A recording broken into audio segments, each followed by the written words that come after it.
పరిశుద్ధ గ్రంథం ఛానల్ వీక్షిస్తున్న ప్రతి ఒక్కరిని దేవుని పేరిట వందనాలు తెలియజేసుకుంటున్నాం. ప్రేమ, సంతోషము, సమాధానం సదా మీకు తోడేండు నడిపించునుగాక. నిన్నటి దినాన కీర్తనల గ్రంథము 19వ అధ్యాయం చదువుకున్నాం. ఈరోజు కీర్తనల గ్రంథము 20వ అధ్యాయం చదువుకున్నాం. ఆపత్కాలమందు యెహోవా నీకు ఉత్తరమిచ్చునుగాక, యాకోబు దేవుని నామము నిన్ను ఉద్ధరించునుగాక.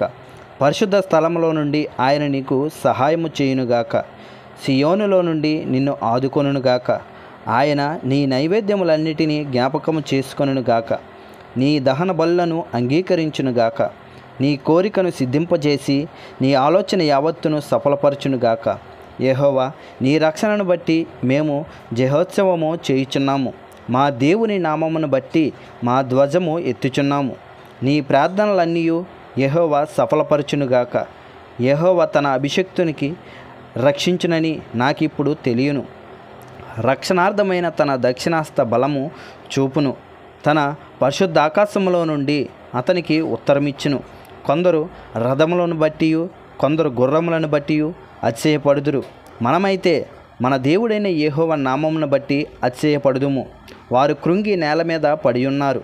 మనము లేచి చక్కగా నిలుచున్నాము. యెహోవా రక్షించుము. మేము మొర్రపెట్టినప్పుడు రాజు మాకు ఉత్తరమిచ్చునుగాక. ఇంతటితో కీర్తనల గ్రంథము 20వ అధ్యాయం పూర్తయింది. రేపటి దినాన కీర్తనల గ్రంథము 21వ అధ్యాయం చదువుకుందాం. ప్రేమ, సంతోషము, సమాధానం సదా మీకు తోడేండు నడిపించునుగాక. ఆమెన్.